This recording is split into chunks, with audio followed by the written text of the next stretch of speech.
তোমাকে কৃষ্ণ কৈছিলে আঙুলি তোমাৰ হে ৰাম ৰাম ৰাম আঙুলি তোমাৰ লোকৰ বস্তু নানিবি শুন আনি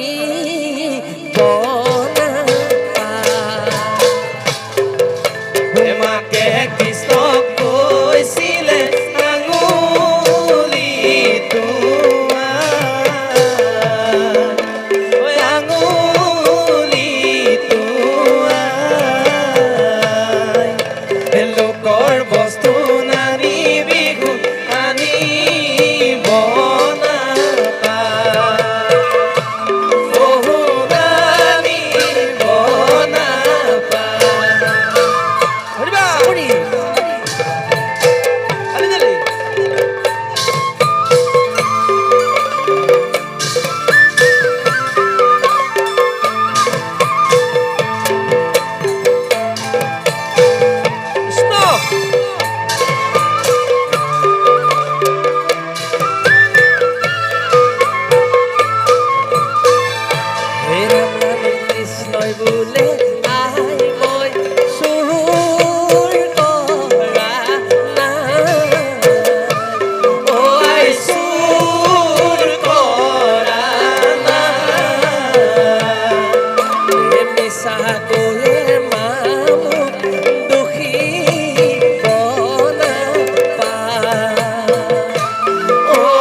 বস্তু নানিবি শুন আনিব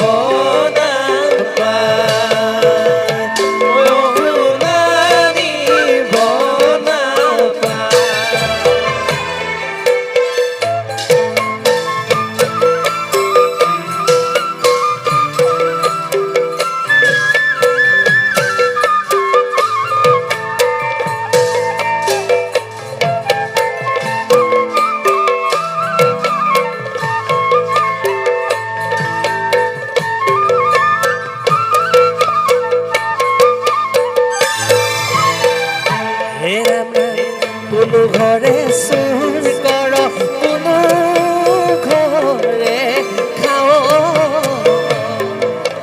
কোনো ঘৰে খাও কোনো ঘৰে নাপাই দধি চৱালকি লাও মোৰ পুতায়ো চৱালকি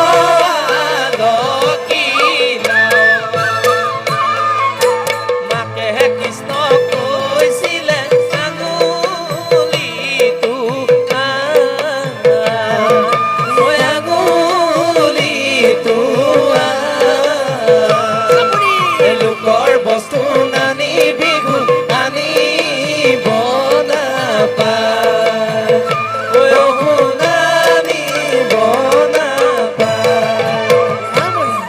আপোনালোকে জানে মহাপ্ৰভুৱে জন্মগ্ৰহণ কৰিছে কংস ৰাজাৰ অন্ধকাৰ কাৰাগাৰত, যিজনে সময়ক নিয়ন্ত্ৰণ কৰিব পাৰে, যিজনৰ বাবে আমি কোটি কোটি জীৱবিলাক নিয়ন্ত্ৰিত হৈ আছোঁ, যিজনৰ অনুগ্ৰহত বাস কৰিছোঁ আমি।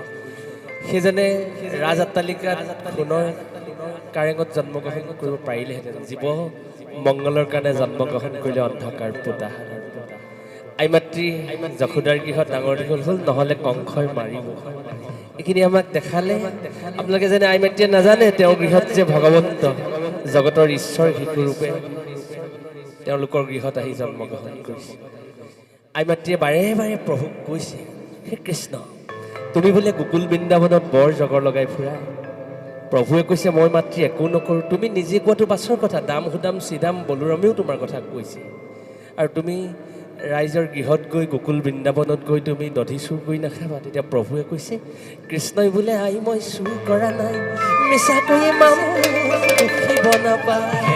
এতিয়া মাতৃগৰাকীয়ে কৈছে তুমি চুৰ কৰাতকৈ ভয়ংকৰ জগৰ লগাইছা। কি জগৰ লগাইছা তুমি প্ৰথমতে কোনো ঘৰে চুৰ কৰ, কোনো ঘৰে খাওঁ। কোনোবা এঘৰৰ পৰা দধি ভাণ্ড লৈ আহে, কোনোবা এঘৰত আনি খাইহি, কোনোবা এঘৰত ভাঙি থৈ আহে। কোনো ঘৰত যদি একো নাপায় তেওঁ ল'ৰালৰিবিলাকক মাৰি থৈ আহে। কোনো ঘৰে নাপায় দধি চোৱালকিলা। ভগৱন্তই কি কৰে বোলে ধূলিত লুতুৰ পুতুৰ কানাই সমস্ত বৃন্দাবনত গোকুলবাসী ধূলিত লুতুৰ পুতুৰ কানাই ধূলিত লুতুৰ পুতুৰ ধূলিত লুতুৰ পুতুৰ আৰ ঘৰে তাৰ ঘৰে লগাই গুতুৰ পুতুৰ ধূলি লুতুৰ পুতুৰ কানাই ধূলি লুতুৰ পুতুৰ ধূলি লুতুৰ পুতুৰ আৰ ঘৰে তাৰ ঘৰে লগাই গুতুৰ পুতুৰ।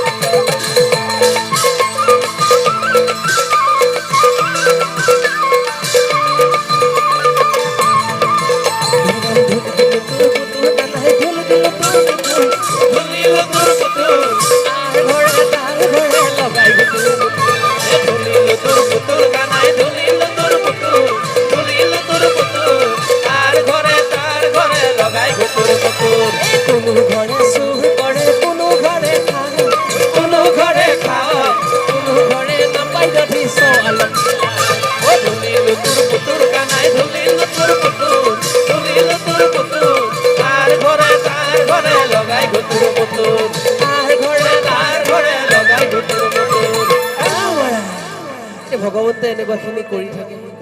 বৃন্দাবনবাসীয়েতো নাজানে তেতিয়ালৈকে তেওঁলোকৰ সংগত যে মহাপ্ৰভু বিৰাজমান হৈ আছে। গোপিনীসকলে কি কৰিলে যে আই মাতৃ যশোদাক আমি কৃষ্ণ যে ইমান জগৰ লগাই আমি ক'বগৈ লাগিব। কি কৰিলে গোপিনীসকল জাক পাতি আহিলে আই মাতৃৰ গৃহলৈ। যশোদাই দেখিলে সমস্ত গকুল বৃন্দাবনৰ গোপিনীসকল দেখোন আমাৰ ঘৰলৈ আহিলে। কিয় বা আহিছে?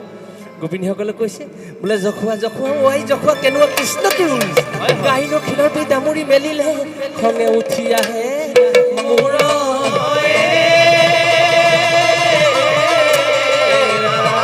এইখিনি কথাকে আই মাতৃসকলে বৃন্দাবন ক্ষেত্ৰৰ মহাপবিত্ৰতা গোপিনীসকলে আই মাতৃক আহি ক'বহি।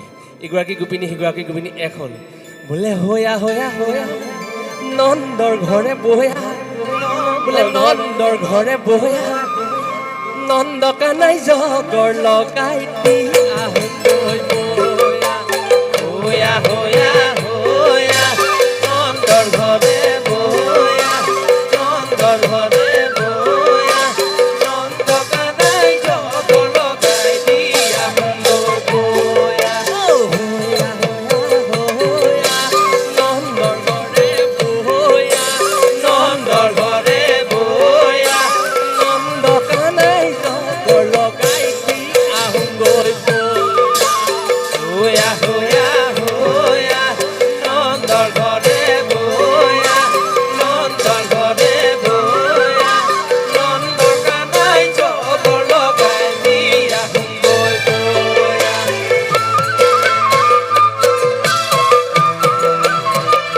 চাপৰি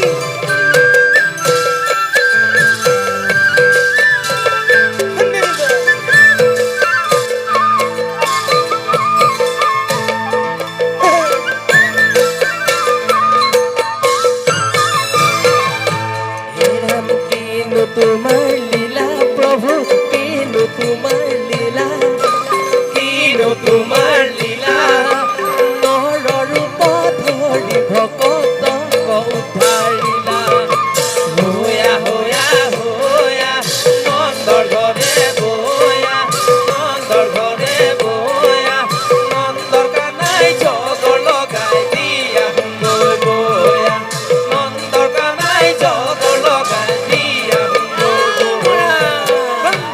আহিলে গোপিনীসকল যশোদাই দেখিলে বোলে কিয় বা আহিলে আপোনাসকল। এতিয়া গোপিনীবিলাকে ক'বলৈ আৰম্ভ কৰিলে বোলে জখুৱা জখুৱা ৱাই জখুৱা কেনেকুৱা কৃষ্ণ তোৰ গাইনো খিলতি দামুৰি মেলিলে খঙে উঠি আহে মোৰ।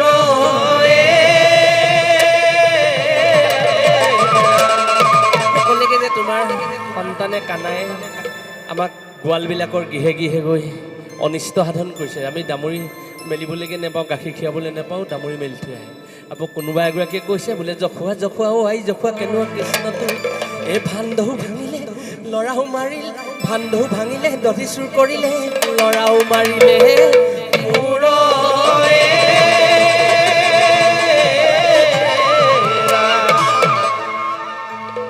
ভগৱন্তৰ এই কথাবিলাক আই মাতৃসকলে কৈছে যশোদাক আৰু এগৰাকীয়ে ক'লে বোলে জাকে জাকে গোপিনী আহি কৃষ্ণ গোসাঁই বদগুণবিলাক গাইছে জখুৱা জখুৱা অহাই জখুৱা বোলে কিনো গাক জখুৱা জখুৱা অহাই জখুৱা কেনেকুৱা কৃষ্ণটো বোলে জাকে জাকে গোপিনীয়ে আই মাতৃৰ কথা কৈছে বোলে ইজনী গোপিনীয়ে ক'লে সিজনী গোপিনীয়ে ক'লে অ' মোৰ জখুৱা মাৰ কিন্তু ল'ৰা পাইলি কিন্তু কচু খাইলি ঘৰে বান্ধি থবি যদু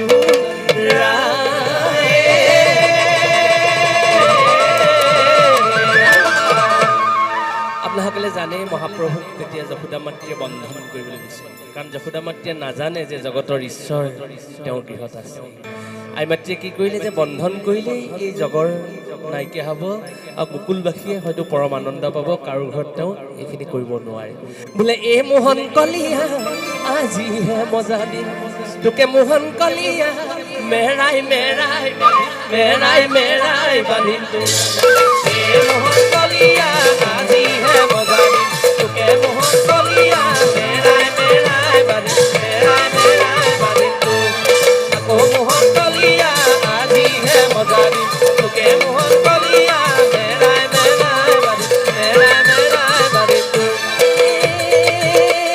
যশোদা সুন্দৰী এই মোহন কলিয়া বান্ধু বুলি এই মোহন কলিয়া কৃষ্ণক বান্ধু বুলি এই মোহন কলিয়া কলিয়া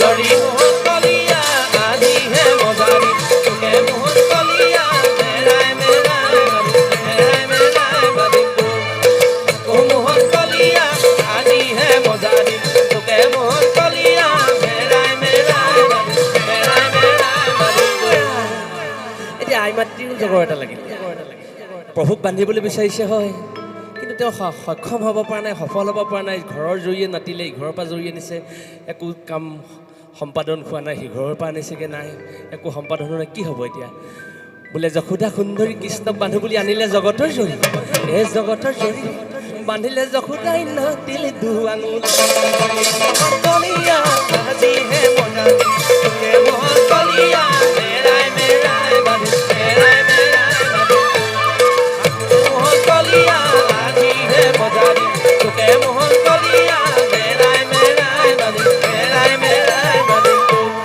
কৃষ্ণ কঁকালত জৰি মুঠা মুঠে নিদাৰু যশোদা বান্ধে নাৰে বলেৰে বান্ধে আতি আতি নাৰে বলেৰে বান্ধে আতি আতি দেহু আঙুলে নাতে দেহু আঙুলে কৃষ্ণ কঁকালত জৰি মুঠা মুঠে নিদাৰু যশোদা বান্ধে নাৰে বলেৰে বান্ধে আতি আতি দেহু আঙুলে নাতে দেহু আঙুলে নাতে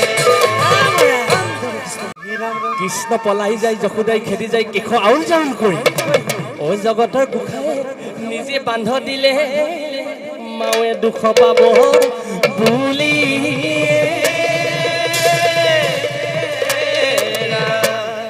কৃষ্ণ কলিয়া তুমি বিনে গতি নাই কৃষ্ণ কলিয়া দিয়া চৰণ তলে থা কৃষ্ণ কলিয়া তুমি বিনে গতি নাই কৃষ্ণ কলিয়া দিয়া চৰণ তলে থা কৃষ্ণ গুণ নাম কৃষ্ণ কলিয়া পৰম অমৃত হয় কৃষ্ণ কলিয়া পৰম অমৃত হয় কৃষ্ণ কলিয়া কৃষ্ণ কলিয়া তুমি বিনে গতি নাই কৃষ্ণ কলিয়া দিয়া চৰণ তলে দিয়া চৰণ তলে